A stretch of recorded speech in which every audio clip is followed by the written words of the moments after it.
I'm going to be ranking the 10 best undrafted players based off their current value in the NBA today.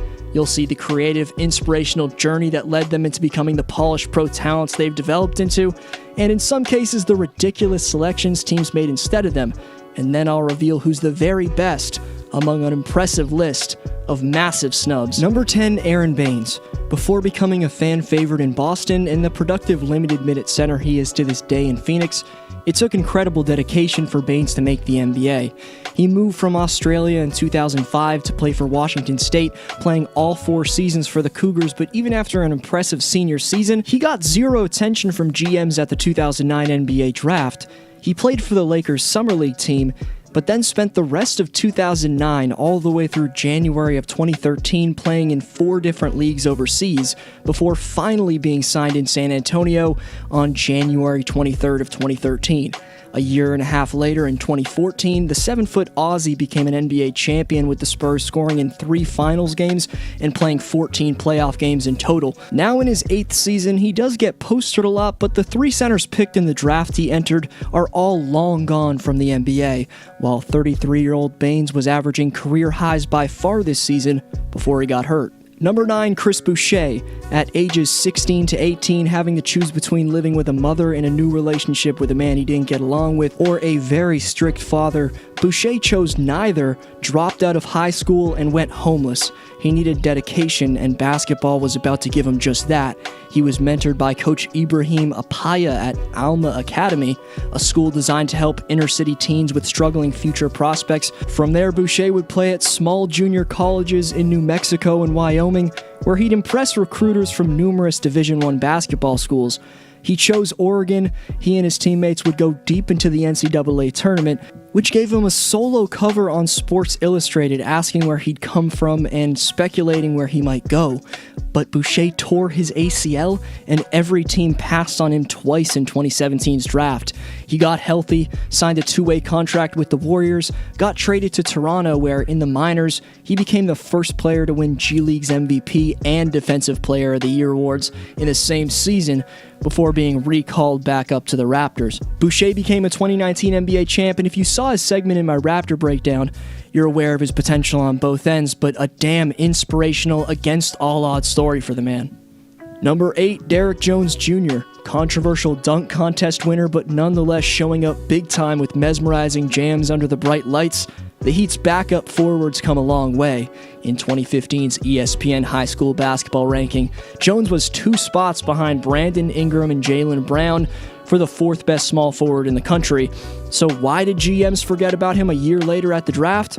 Well, his lone season at UNLV was cut short due to injury, and executives were looking at Derrick as a development project, and for the time being, an extremely raw athlete. NBADraft.net noted Jones as a player with an extremely frail build who easily gets pushed off balance and has extremely poor shooting mechanics. Yet in 2020, he's still 23 years old with 4 years of pro experience under his belt, playing just under 25 minutes for the 4th seed in the East. His 6'7" frame and that patented springy vertical he's got helps him provide Miami with solid 2-way production, but based off the fact that the dunk champ was only a 1-year college player with his athletic upside, it's blasphemy!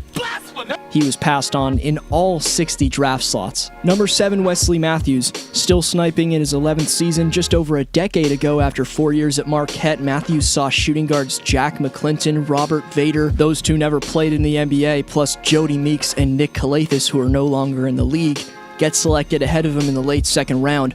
Wesley Matthews, was given a chance by the Jazz, flourished shooting a career best to this date, 48.3% from the field, helping the Jazz to the 5th seed. Then the cash came fast. Portland needed a floor spacer next to Aldridge and Lillard, and gave Wes $34 million for 5 seasons. He played in 250 consecutive NBA games before tragically tearing his ACL. He's never really been the same since on both ends since that injury. He did lock down LeBron once, but his deep-range ruthlessness is still as consistent as it's ever been. Number 6, Terrence Davis, with teams in the late second round wanting him to sign a two-way contract where he'd be forced to be up and down from the G League. TD told teams not to select him, and those GMs seamlessly obliged, leaving him to get picked up by the reigning champs. And just like Wes Matthews after this season, Terrence Davis can sign a hefty multiple-year contract like a typical free agent. That's some fearless stuff right there. Davis knew his value, but also the vision he had for his career. A theme you're starting to see develop on this list is that there's, for whatever reason, a general sense of risk among drafting players who played 4 years of college.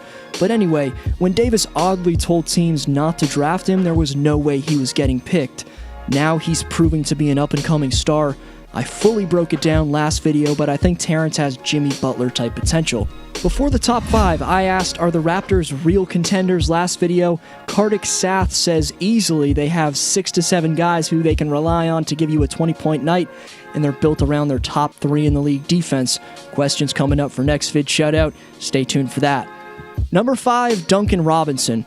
Bursting onto the scene in South Beach, the Heat's starting small forward is a sharpshooting artist.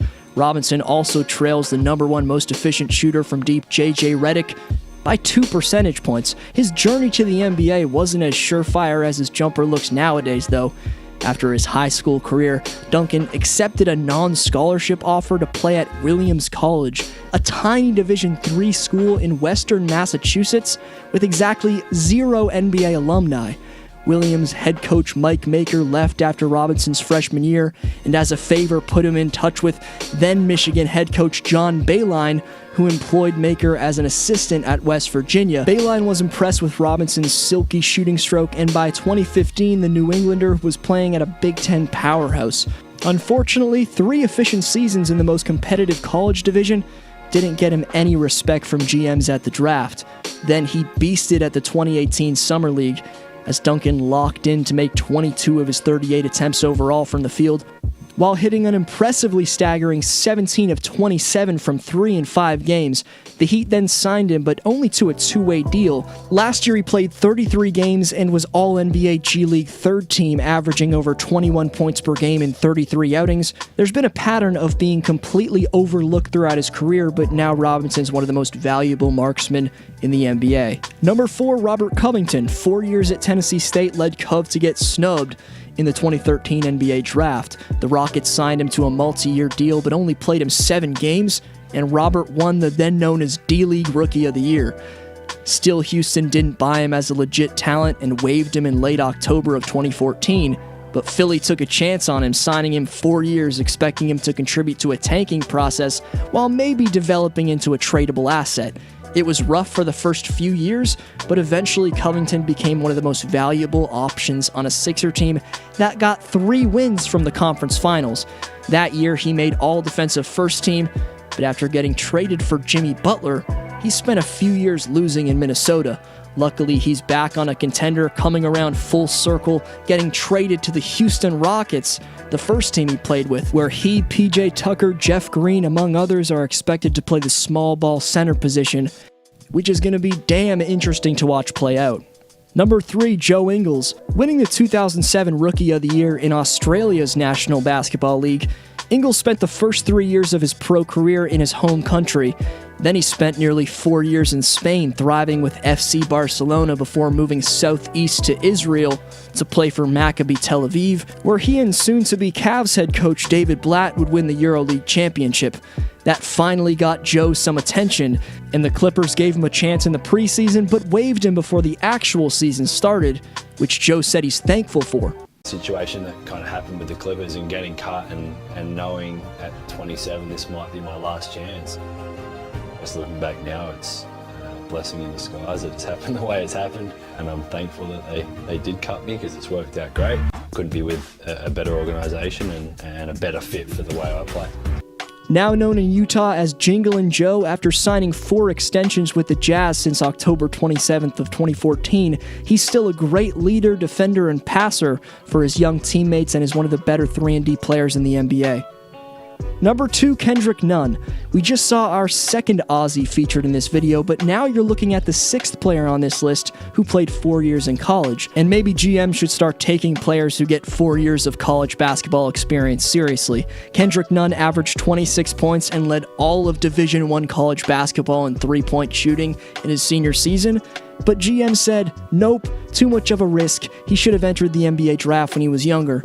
It's ridiculous he went undrafted, especially looking at all the completely unknown players selected in the second round, one of which I can't pronounce, so here's a title. But Nunn spent 2018-19 in the G League, where he started only 1 of 49 games for Santa Cruz, but still put up over 29 points per game.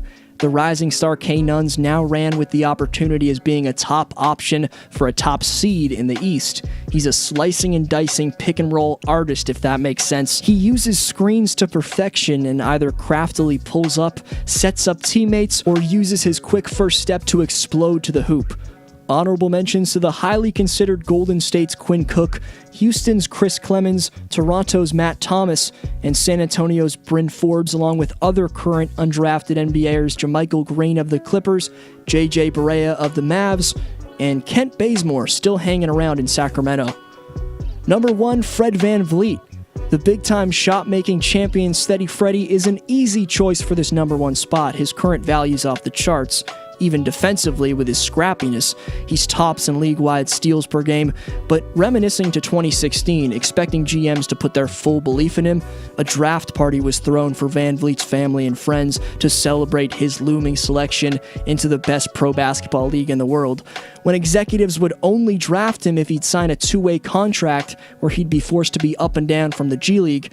VanVleet bet on himself, and even though it would mean embarrassingly not getting picked in front of his friends and family, he told teams to look elsewhere with their selection, eventually getting a chance with the brilliant and godly in my hometown of the 6, Masai Ujiri.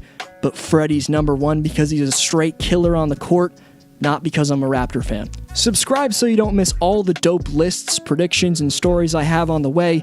You see the question. This was your boy D Flow. I'll see you next video.